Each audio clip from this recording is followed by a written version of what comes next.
Bismillahirrahmanirrahim. My dear students, welcome to all once again from Amin Cadet Academy. I hope you all are well by the grace of Almighty. Dear students, today I have come again with a important topic of grammar. Last class I taught you about this topic of grammar, and I taught you how to turn from active to passive. The rule was discussed, and I told you that I will discuss the other part of changing voice, how to use be verb and how to use other prepositions. So I have come with those things which were not discussed last class. So my dear students, be with me. You know, this is the part of transformation of sentence. Transformation of sentence is set up from class 6 to 11, and if you learn this, you must be able to cross all the steps of grammars from 6 to 11 very easily. So voice is a part of transformation of sentence.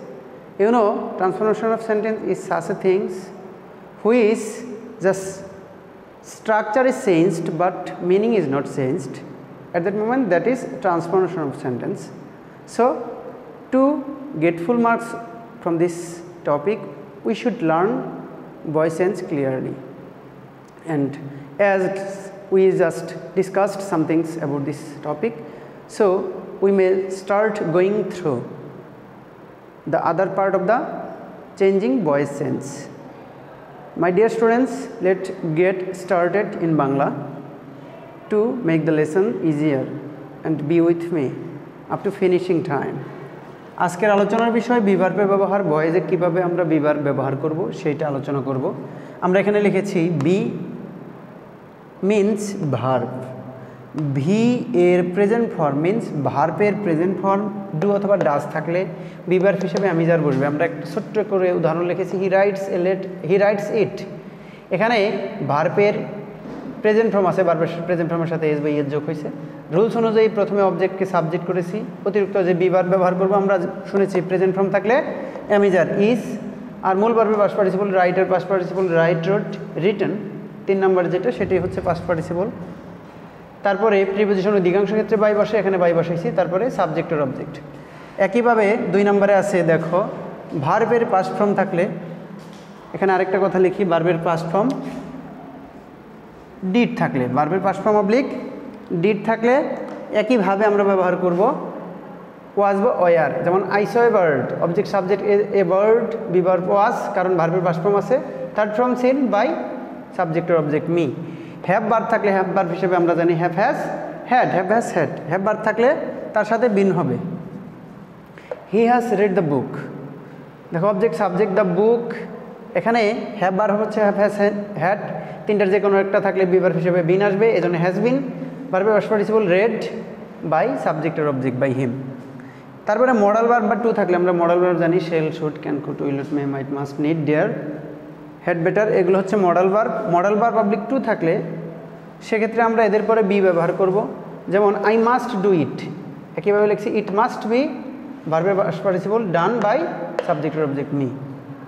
B verb plus verb plus ING থাকলে be verb plus being হবে, অর্থাৎ যদি B ভার্বের পরে মূল ভার্বের সাথে ING থাকে, ওটাকে যে কোনো ক্ষেত্রে সকল বি ভার্ব প্লাস মূল ভার্বের সাথে আইএনজি থাকলে এটা হচ্ছে কন্টিনিউয়াস টেন্সের গঠন।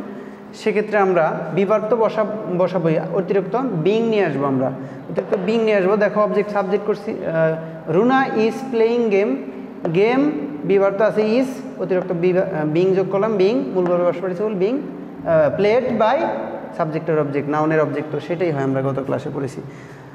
কিছু কিছু ক্ষেত্রে ভিন্ন ভিন্ন প্রিপোজিশন হয়, যেমন নন বা ইন্টারেস্টেড থাকলে এর সাথে টু হবে।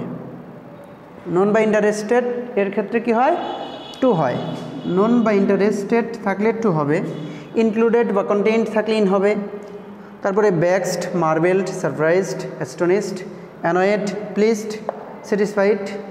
এদের পরে যদি ব্যক্তি থাকে উইথ হবে, এবং বস্তু বা প্রাণী থাকলে সেক্ষেত্রে আমরা বসাবো অ্যাট, এইটার আমি 2 থেকে 3টা উদাহরণ দিয়ে বুঝিয়ে দিচ্ছি, একটু লক্ষ্য করো, খেয়াল করো যে কিভাবে হয়। বিষয়টা হচ্ছে যেমন I know him, I know হিম,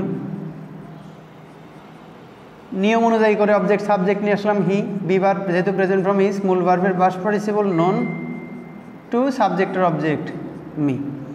তারপরে নিয়ে আসি উদাহরণ আরেকটা দিই আমরা, যেমন the books contain noble thoughts, noble thought লিখলাম, তাহলে অবজেক্ট নিয়ে আসলাম noble thought is contained in the book, in the book, preposition কিন্তু বাই হয় না এখানে। তারপরে দেখো এগুলোর একটা উদাহরণ দেই। Number 3, he annoyed me, object subject me I, past form আছে এই জন্য ওয়াজ, অ্যানয়েড যেহেতু ব্যক্তি এই জন্য উইথ, উইথ হিম। আর যদি বস্তু বা প্রাণী থাকে, এটা উদাহরণ দিয়ে আমরা শেষ করবো ইনশাআল্লাহ। লক্ষ্য করো বস্তু বা প্রাণী থাকলে, যেমন his proposal pleased me, I was pleased, এখানে অ্যাট হবে কারণ প্রপোজাল কখনো কোনো ব্যক্তি হতে পারে না, প্রস্তাব, অ্যাট হিজ প্রপোজাল। এই ছিল আজকের আলোচনার বিষয়। আমরা ভয়েসের বাকি অংশ আজকে শেষ করলাম, যে কীভাবে প্রিপোজিশন, ভিন্ন ভিন্ন প্রিপোজিশন এবং কোথায় কোন বিভাগ বসাতে হয়। So my dear students, thanks for being with me for a long time. I hope that you all will be able to keep yourself safe and sound in this pandemic situation. So I will request you, I will instruct you not to miss any kinds of class of the teachers taken by you in the YouTube. So my dear students, thanks again. Be happy at home.